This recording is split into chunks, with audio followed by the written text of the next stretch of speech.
Assalamualaikum. This is your SST teacher Sargan Shah. First of all, we will learn about social study. Social study हम कहते किसको हैं? Social study में हम पढ़ते क्या हैं? किसके बारे में? तो social study में हम पढ़ते हैं हमारा मुआशरा, हमारा समाज, हमारे जो इर्द गिर्द जो भी कुछ है इनके बारे में जो कुछ हम स्टडी करते हैं इनको हम बोलते हैं सोशल स्टडी.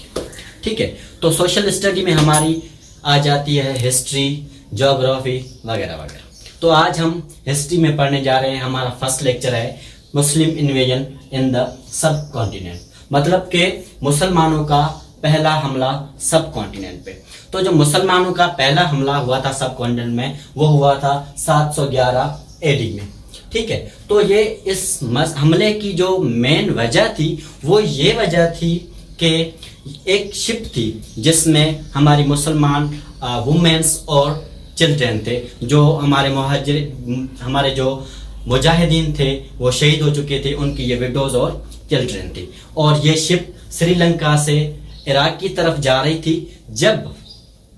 जब ये शिप सिंधु दरिया से क्रॉस होने लगी, सिंध से क्रॉस होने लगी, तो इन पर समंदरी जो डाकू हैं उन्होंने हमला कर दिया.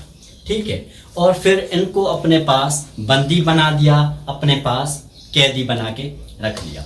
ठीक है, तो उसके बाद हुआ क्या कि एक वुमेन वहां से फरार हो गई, एस्केप हो गई, और उन्होंने हजाज बिन यूसुफ को जो उस वक्त बगदाद के गवर्नर थे उनको खत लिखा कि हमारी मदद की जाए और हमें इनसे रिहा करवाया जाए. तो जो उस वक्त के गवर्नर थे बगदाद के, उन्होंने सिंध के गवर्नर राजा डाहिर को खत लिखा कि प्लीज इस मामले को आप देखें और ये मामला आप सॉल्व आउट करें. तो हुआ क्या कि जो सिंध के गवर्नर थे उन्होंने इस मामले में कोई भी एक्शन नहीं लिया, ना ही उनकी कोई मदद की, और कहा कि ये हमारे पहुंच से दूर, हम इसमें कुछ मदद नहीं कर सकते. तो उसके बाद ये हुआ कि हजाज बिन यूसुफ ने एक आर्मी भेजी सिंध की तरफ उन बच्चों को रिहा करवाने के लिए, उन औरतों को रिहा करवाने के लिए. जो वो आर्मी बलोचिस्तान की तरफ से सिंध में एंटर हुई, और उनके जो कमांडर ऑफ चीफ थे वो मोहम्मद बिन कासिम थे. ठीक है, अब मोहम्मद बिन कासिम का जो पूरा नाम था वो इमादुद्दीन मोहम्मद बिन कासिम था. ठीक है, मोहम्मद बिन कासिम 31 दिसंबर 695 एडी में पैदा हुए. ठीक है, जब ये 16 साल की उम्र में थे या 16 साल की उम्र के हुए तो इनको सिंध फतह करने के लिए भेज दिया गया.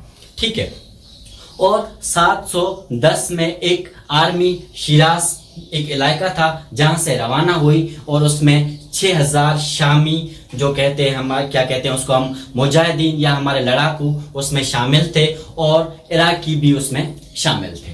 ठीक है, जब और एक बॉर्डर ऑफ सिंध जो हमारा सिंध का बॉर्डर था वहां पर भी इनको एक 6000 क्या कहते हैं गार्ड, जो एडवांस गार्ड थे, जो एक बहुत अच्छे खासे लड़ाकू थे, उन्होंने इनको ज्वाइन किया और इनकी आर्मी में शामिल हो गए.